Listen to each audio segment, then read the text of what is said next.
Hello everyone, আসসালামু আলাইকুম। By the by, আমি দিনাস কুকিং হোম থেকে সবাইকে অনেক স্বাগতম জানাচ্ছি। আজকে আপনাদের সাথে যে রেসিপিটা শেয়ার করছি তা বাঙালিদের খুবই পছন্দ, সেটা হলো শীতল শুটকি ভুনা। এই শুটকি ভুনাটা এত মজা, গরম গরম ভাতের সাথে কিন্তু দারুণ জমে যায়। যারা আমার মতো শুটকি লাভার তারা অবশ্যই আজকের রেসিপিটা খুবই পছন্দ করবে। চলে যাচ্ছি রেসিপির মূল পর্বে। এখানে আমি নিয়েছি 7 থেকে 8টি শীতল শুটকি, ভালো করে ধুয়ে পরিষ্কার করে, আর অনেকগুলো শুকনো মরিচ আর পেঁয়াজ। রসুনটা আমি বাটা দেবো, সেজন্য আর এখানে রসুনটা দেখালাম না। প্রথমে আমি এখানে মরিচগুলো ধুয়ে তারপরে এখানে ব্লেন্ডার জারে শুটকি সহ এগুলো সব একসাথে একটু পানি দিয়ে ব্লেন্ড করে নেব। তো অনেকেই আছে একেবারে পানির মধ্যে দিয়ে কাটাছাড়ি করে, তো এইভাবে আসলে কাটাছাড়ি না করে আপনি এভাবে ব্লেন্ড করে নিলে খুব ইজি হয়ে যায়। একটু পানি দিয়ে খুব সহজে কিন্তু ব্লেন্ড করে নিয়েছি। এখানে কাটা কুটা সব একেবারে মিহি হয়ে যাবে।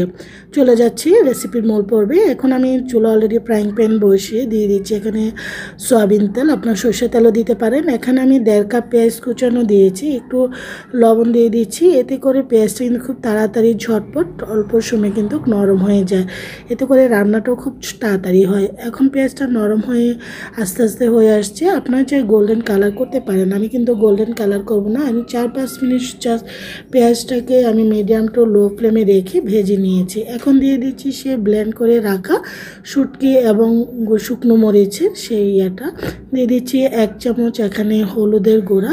এখানে আর লাল মরিচের গুঁড়া দেওয়ার দরকার নেই, যেহেতু আমরা আস্ত শুকনো মরিচটা ইউজ করছি। আর যদি আপনারা চান দিতে পারেন, কোনো সমস্যা নাই। আমি অফ ক্যামেরায় এখানে 1 চামচ রসুন বাটা দিয়েছি, আপনারা চাইলে কোয়া কোয়া রসুন দিতে পারেন, তো আমি সেটা করলাম না। তো আমার এই আস্ত রসুন দিয়ে করো কিন্তু কাছে, চাইলে দেখে আসতে পারেন।